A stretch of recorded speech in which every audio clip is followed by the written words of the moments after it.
प्रत्येक परिसरामध्ये चौकाचौकामध्ये महामानव डॉक्टर बाबासाहेब आंबेडकरांची जयंती उत्सव साजरा होते आहे। खरं तर आपल्या भारताचं संविधान आणि संविधान निर्माते महामानव डॉक्टर बाबासाहेब आंबेडकरजी यांनी जे संविधान दिलं, या संविधानामुळे संपूर्ण भारत हा विकसित भारत होण्याकडे निघाला आहे। आणि माननीय प्रधानमंत्री नरेंद्र मोदीजींनी विकसित भारताचा संकल्प करताना महामानव डॉक्टर बाबासाहेब आंबेडकरांनी दिलेलं संविधानाला नतमस्तक होऊन या ठिकाणी विकसित भारताचा संकल्प केला। आणि राज्याचे मुख्यमंत्री देवेंद्र फडणवीसजींनी सुद्धा विकसित महाराष्ट्राकरता आणि महाराष्ट्र देशात प्रथम एक राज्य करण्याकरता डॉक्टर बाबासाहेब आंबेडकरांच्या संविधानाने त्यांनी या महाराष्ट्राला क्रमांक 1 वर नेण्याचं काम सुरू केलेलं आहे। मला वाटतं की पुढच्या काळामध्ये हा मजबूत भारत, हा मजबूत महाराष्ट्र बाबासाहेबांनी दिलेल्या संविधानावर पुढे जाईल, याकरता आम्ही सर्व काम करतो आहे। मी बाबासाहेबांच्या जयंतीच्या दिवशी सर्वांना शुभेच्छा देतो। चैत्यभूमीवर राज्य शिष्टाचारानुसार भाषण नाकारल्यामुळे दोन्ही उपमुख्यमंत्री नाराज झाले असल्याची चर्चा आहे। नाही, मला याबद्दल काही माहिती नाही। मला वाटतं कोणी भाषण दिल्याने मोठं होत नाही, भाषण नाही दिल्याने काही मोठं होत नाही, त्यातून काही नाराजी व्यक्त होत नाही।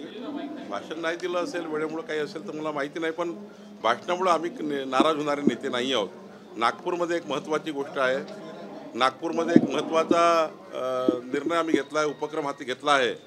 आज 14 एप्रिलला माननीय मुख्यमंत्री देवेंद्र फडणवीसजी यांनी निश्चय केला होता की या महाराष्ट्राच्या प्रत्येक घरी संविधानाची उद्देशिका असली पाहिजे।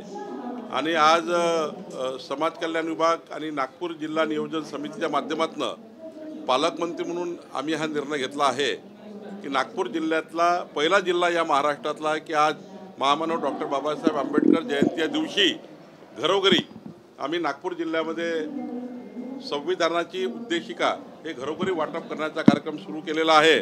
आज आम्ही उद्घाटन करतो आहे। आजपासून पुढच्या महिन्याभरामध्ये नागपूर जिल्ह्याच्या प्रत्येक घरी संविधानाची उद्देशिका हे घरोघरी पोहोचेल। महाराष्ट्राचे मुख्यमंत्री देवेंद्र फडणवीसजींनी हा निर्णय घेतला आणि राज्याचा पहिला जिल्हा राज्यातला नागपूर जिल्हा असा आहे। दीक्षाभूमीचा हा जिल्हा, उपराजधानीचा हा जिल्हा, या जिल्ह्यातनं हा उपक्रम सुरू झाला आहे।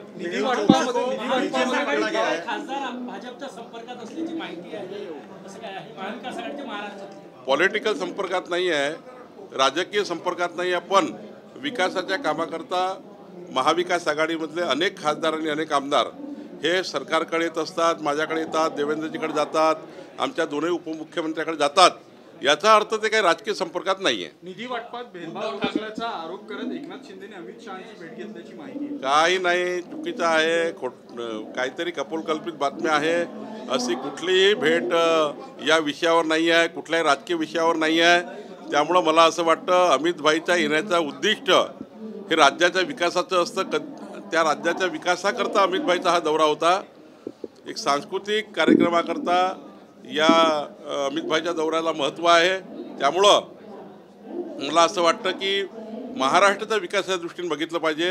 अमित भाईचा प्रत्येक दौरा राजकीय करणे, त्याला राजकीय वळण देणे हे योग्य नाही।